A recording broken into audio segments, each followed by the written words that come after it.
Okay, welcome everyone to my continuation of what are my favorite theorems, my very biased collection, as usual. Today I would like to talk about a constant again. Let me just call that constant 62%. It's not really 62%, we will see in a second, or maybe not in a second. We'll see that it's close enough to 62%. I actually hope that I did that one. It's roughly 62%. Anyway, and it's a constant who's named after two people, and the fun here is that they don't discover the constant together, but separately in two very different occasions. So the theorem is that count one and count two are the same, where count one and count two are like really different in some sense. So one of them counts primes and the other ones counts cycles, and they turn out to be the same. And the constant itself, by the way, has a really beautiful description as well. It's kind of a really nice and surprising type of thing, and it's perfect for someone like me who likes to play a lot around with random numbers, something like that. So we'll see actually what that means. Okay, but keep 62% in mind because I will ask you. Well, this is a test, this is an exam. I will ask you, what's your guess? What is? And the answer is always 62%. Um, we'll see. Anyway, so we start off with something hopefully everyone likes. Well, maybe not likes. Everyone has heard of factoring integers, prime factorization. I want to factor an integer into its primes. Like this number here, it factors in a lot of twos and in some threes. Fine. And usually, well, that's kind of part of the idea of most of cryptography is that factoring primes is a bit, factoring integers is a bit nasty. So properties are usually also a bit nasty to, well, to write down, but it's kind of well established, kind of really beautiful idea that primes are kind of pretty random. So a lot of properties of numbers can actually study statistically, and statistically in some very nice way. Roughly, what I have in mind is an example question. Instead of asking for a specific number, what is the largest prime factor? I'm asking like, what is the largest prime factor on average? Like taking all numbers together or taking a certain range of numbers or something like this. And this usually has a much better chance to have a nice answer in contrast to just specific, like, I want to know the prime factorizations of number whatever. That's usually like very difficult. Okay, so keep that in mind, and we want to have some statistical questions, some statistical answers, something like that. We'll see, we'll see. What I've read here is not so far off from what we actually do. But anyway, and make a test here. What is the average size of a largest prime of n compared to n? Is it 62%? We'll see. Um, okay, let's go on. Factoring permutations looks like really different. Factoring permutations. Why would anyone factor permutations? Well, that's not just what you do. What I mean is you take a permutation of 1 to n, and I usually just like to draw them here as string diagrams. So 1 goes to 2, 2 goes to 4, 3 goes to 1, and so on, corresponding to this permutation. And I would like to count the number of cycles in that permutation. And in diagrammatics, what that means is I take my little diagram and I close it, like in this picture here, and I count the number of circles, the number of cycles, whatever you want. If you like the more algebraic way, and it's something like you write something like in terms of 2, 4, in terms of, so f would be something like in terms of cycle factorization.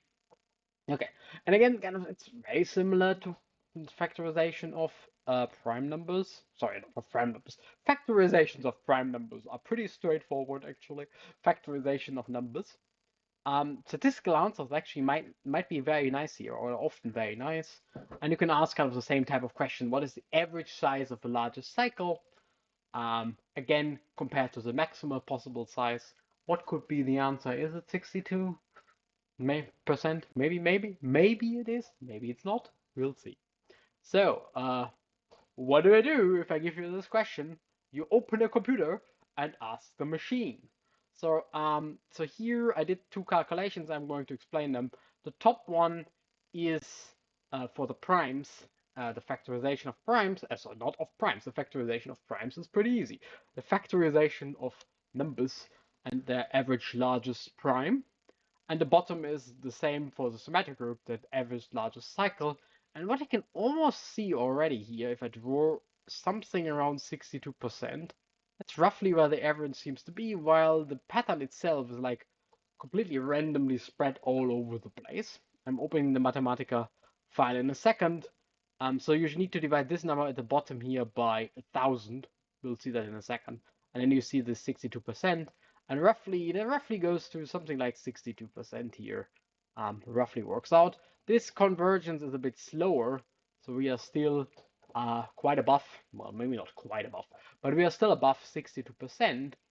And yeah, so I will show you a better method to do it in a second, but we will go to the Mathematica code in a second. So we'll do that live if you want. I won't run it live. It took a little bit too long to run, but I have prepared so we can just have a look at it. And to answer the questions from before, let me just do that. So the answer will be yes, and the answer will be yeah, it's 62%. Just for the question about the primes, you need the prime factorization. You need to be a bit careful because because it's kind of exponential. The largest prime is very, very tiny compared to the number itself. So what you should do is you should take that in the digits. We'll see in a second what that means.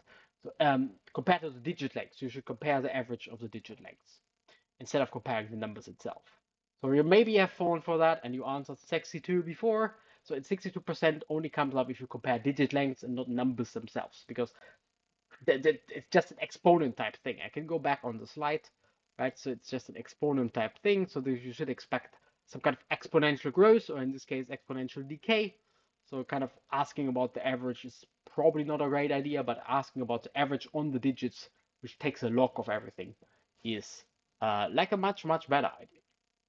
Okay, let me just swipe in here. Ooh, modern technology. The Mathematica code, I can zoom in a bit for you. Yeah. So don't worry about this function too much. It's just it's the greatest prime factor, right? It just picks out the greatest prime factor. So what is done here, I take well the first 50,000 numbers, and I just take the log of the greatest prime factor divided to the average, divided by I itself. Well, let's go back to the slides.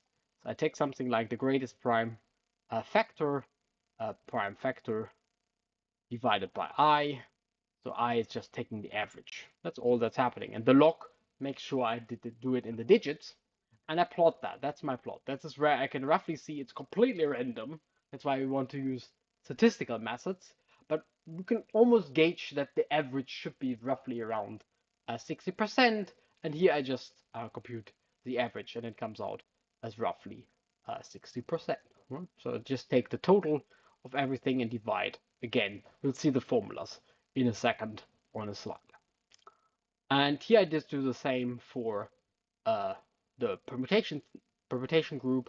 I kind of cheat a little bit. I will explain that in a second. Instead of running through all permutations, that's like very expensive because the number of permutations is so large, it grows like n factorial.